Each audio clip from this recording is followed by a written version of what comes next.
listen up. Let's stay focused. Here we go. All right, guys. There. It's lunchtime now. We're halfway through the day. So, I want to start out. Oh, are you ready? You're good. Okay. I want to start out just by giving you a little bit of history about bourbon.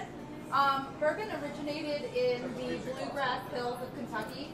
Before it was bourbon, it was really just Irish and Scotch settlers from western Pennsylvania making whiskey mostly from rye because that's what they knew from their homeland.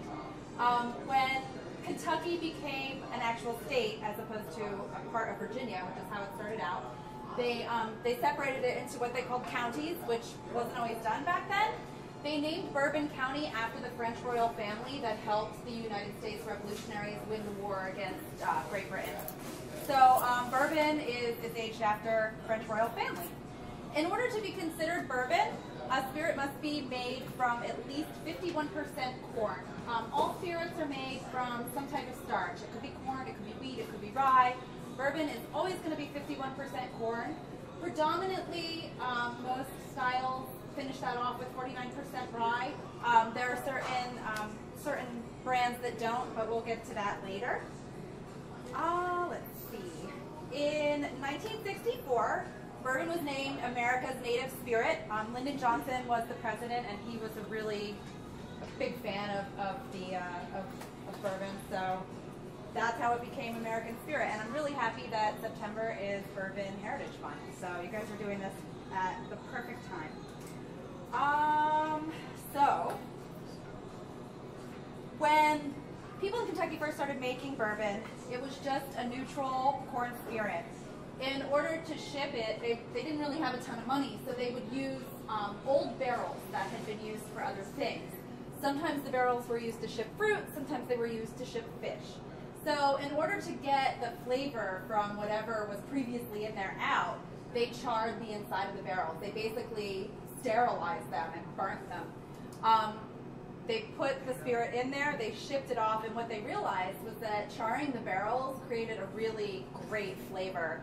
It really mellowed the spirit, and it gave it a really just beautiful color, caramelization, sweetness that it didn't have previously, and that's how we came to have what we now know as bourbon.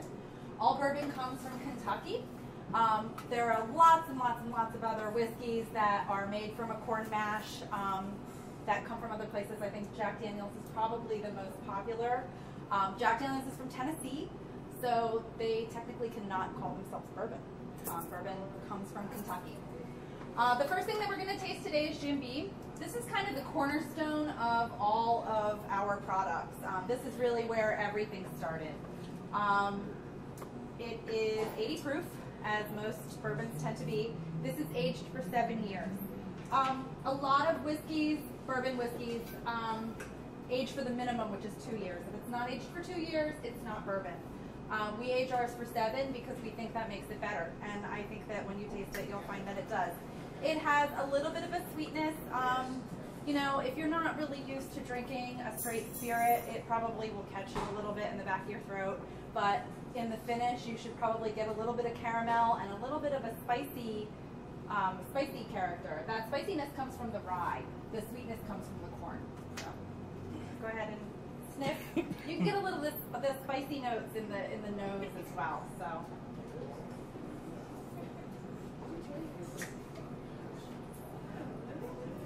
Does anybody taste anything else? So you're like getting nuances. And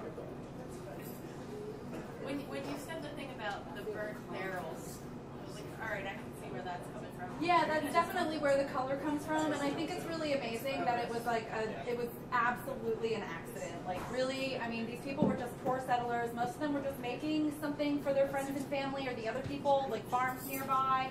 They needed a way to get it from point A to point B. A lot of times, I mean, people from far away were really wanting this whiskey, and you know that's why they realized that the longer it stayed in the barrels, the better it got. I mean, you could leave it in the barrel for 2 months, and it would probably still start to acquire some of those characteristics. But the longer you age it, really the better it gets. So I think they need one more over there. Is that the one behind there? Yeah, no, yeah, they're all different. Thank you. Sure. So the second one, do you guys want to sniff first? taste today is the Jim Beam's Devil's Cut. This is 90 proof, so it's a little bit stronger. It's aged for 6 years, so it's not quite exactly the same as our Jim Beam product. This is really kind of our answer to Jack Daniel's. Jack Daniel's is a little bit different because they do age their spirit slightly less, but then they filter it through charcoal. And that filtration is what gives Jack Daniel's it's the sweetness that we don't normally find in another bourbon. Devil's Cut is a little bit different. You guys did a wine tasting today? Did you all learn about the Angel Share? No. Okay. So the Angel Share is really cool. Basically, anytime something goes into a barrel to be aged, you lose some of the product. The wood soaks a lot of it up. Some of it evaporates out. So most of the time, once a product is done aging, they'll open the barrel and probably about 30% of that product is gone. That's what they call the Angel Share, and they call it that because they say it just goes up to the angels. So the Devil's Cut is really cool because we definitely lose a little bit to the angels, but we get it back. What we do with the Devil's Cut is after the aging process, after the initial 6 years for this particular spirit, they have a process where they put more water into the barrel. They give it like a good rinse and a good shake, and they really just leach all of the bourbon out of that wood. So that gets more of the char, it gets more of the wood characteristics, and then that is used to blend in with the initial spirit. And that's why we call this the Devil's Cut, because we kind of just stole it back. So. Isn't that a great story? Fun thing. Can you imagine sitting tableside, talking tableside with your guests and telling that story? Well, that's just going to be fun, you know.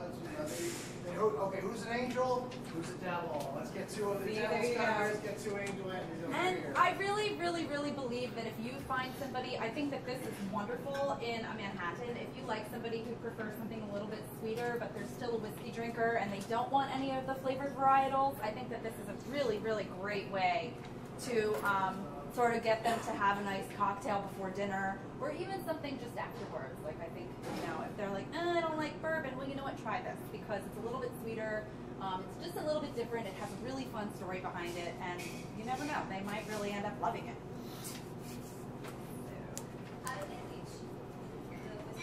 You know, it's kind of a proprietary process. They really give it like a nice, good, hard shake over an extended period of time. It's almost like when, I don't know, I make smoothies, and a lot of times I have a really hard time getting the stuff out of the blender, and I have to put the water in and shake it, shake it, shake it. It's kind of like that on a much, much, much larger scale. So, guys, I'll give you guys another sniffer. This is the Basil Hayden. So Basil Hayden is a lot of fun. This is one of our signature craft products.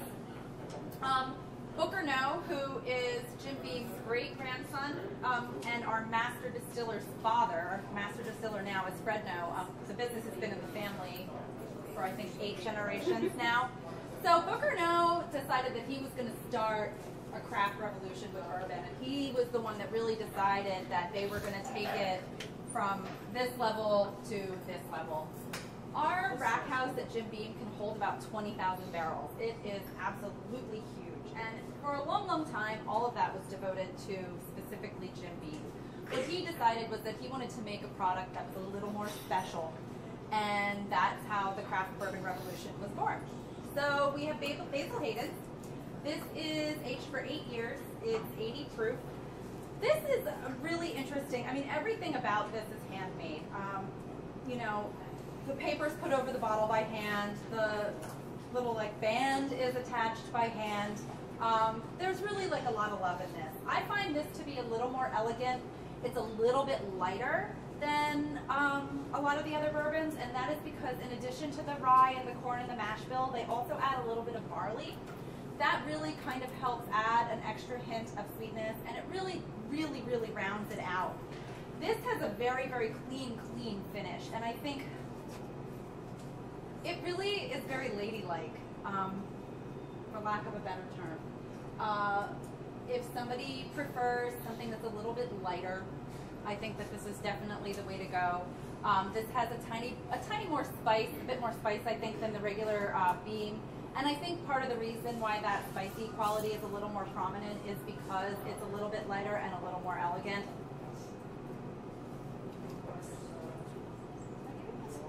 Do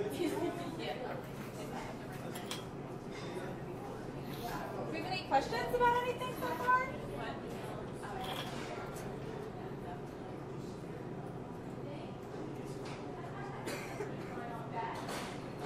So far, so good? I'm going to let you guys have this to sniff. Not yet. 2-1.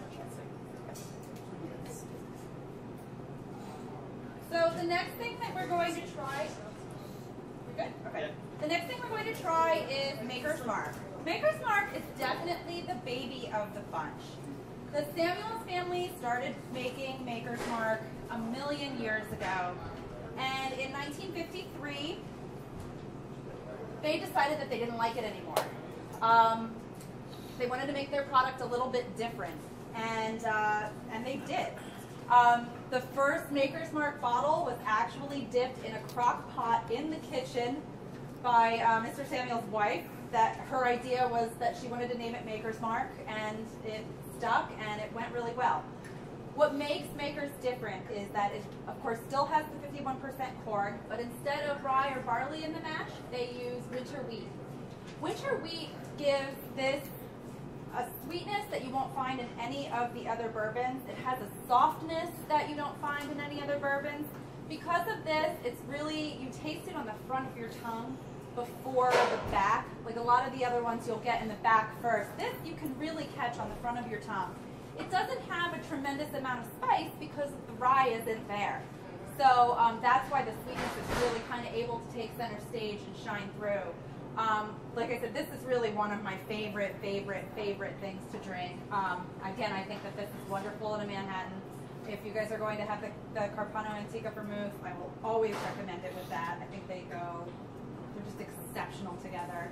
On a cold night, I can't think of anything that I would want more than a Maker's Mark Manhattan, like anywhere in the world, because I think it's just fine. So that's my favorite. This is also 90 proof. Oh, and another interesting thing about Maker's Mark that I really love is that it doesn't have an age statement. A lot of the bourbons will say, listen, we're aged for 7 years, we're aged for 6 years, we're aged for however many years. Maker's Mark is aged to taste, and what that means is after about 5.5 years in the barrel, the distillers will go through and they'll start tasting. They'll taste it probably about 5 or 6 times before they decide that it's ready to be bottled. What that says is that, you know, they know what it's supposed to taste like. Maybe sometimes it takes 6 years to get that way. Maybe sometimes it takes 8.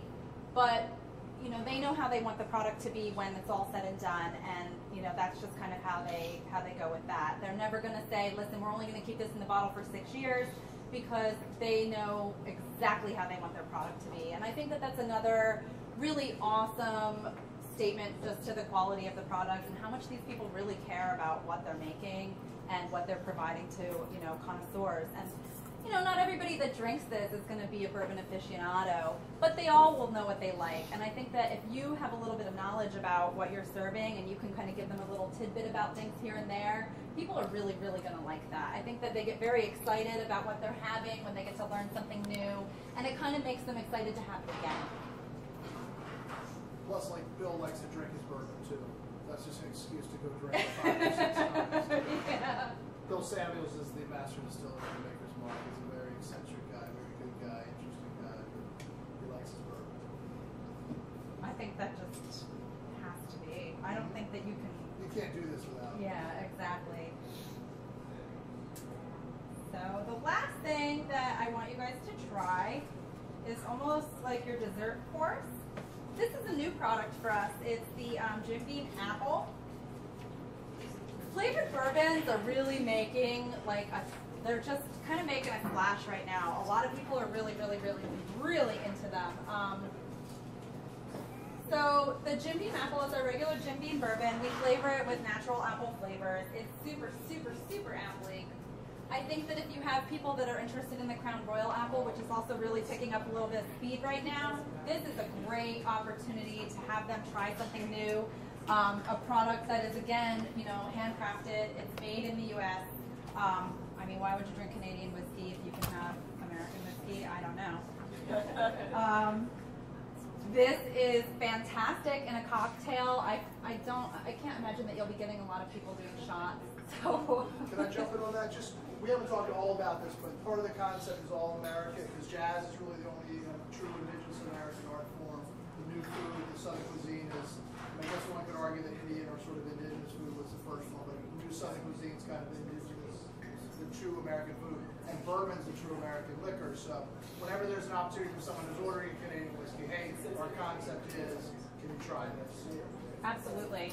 And yeah, and I think that this is a great, you know, if people are going to have something to sip after dinner, if they like something that's a little sweet, if they're interested in, you know, a flavored product, I think that this is a really great offering. And like you said, you know, if you're really going for American-made products and things that are indigenous to the U.S., I can't think of anything that would be better to offer. So, you guys have questions about anything? Hopefully I'll know the answer. What do you use to give it the flavor? Because I would think as it distills, you'd lose the green apple. Yeah, well, the apple's added at the end, and it's really just a concentrated apple. Okay. Yeah, it's like boiled down, boiled down, boiled down. And of course, I mean, there's sugar is added because there's sugar in everything. But, you know, a lot of that, well, it preserves it. I mean, a lot of that, too, does come out in the distillation process, but, you know, apple. That's another great thing about our flavored products is we don't ever add artificial flavors. I mean, things like Fireball is just, it's a neutral spirit with an artificial cinnamon flavor added. We have Jim Beam Kentucky Fire. It's bourbon with natural cinnamon added. So, you know, our Jim Beam Honey is bourbon with honey added.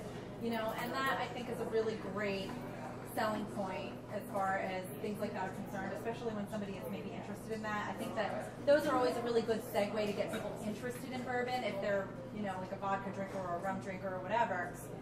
Maybe they're not ready to make that leap to something that is, maybe like some people feel like it's a little bit of a hefty spirit. I think that the flavor things are just a great way. And this, I have to tell you, it's amazing with tonic. I love it with soda and a splash of cranberry. I'm not a big flavored spirit drinker. Like I said, I just want a nice Manhattan at the end of the day.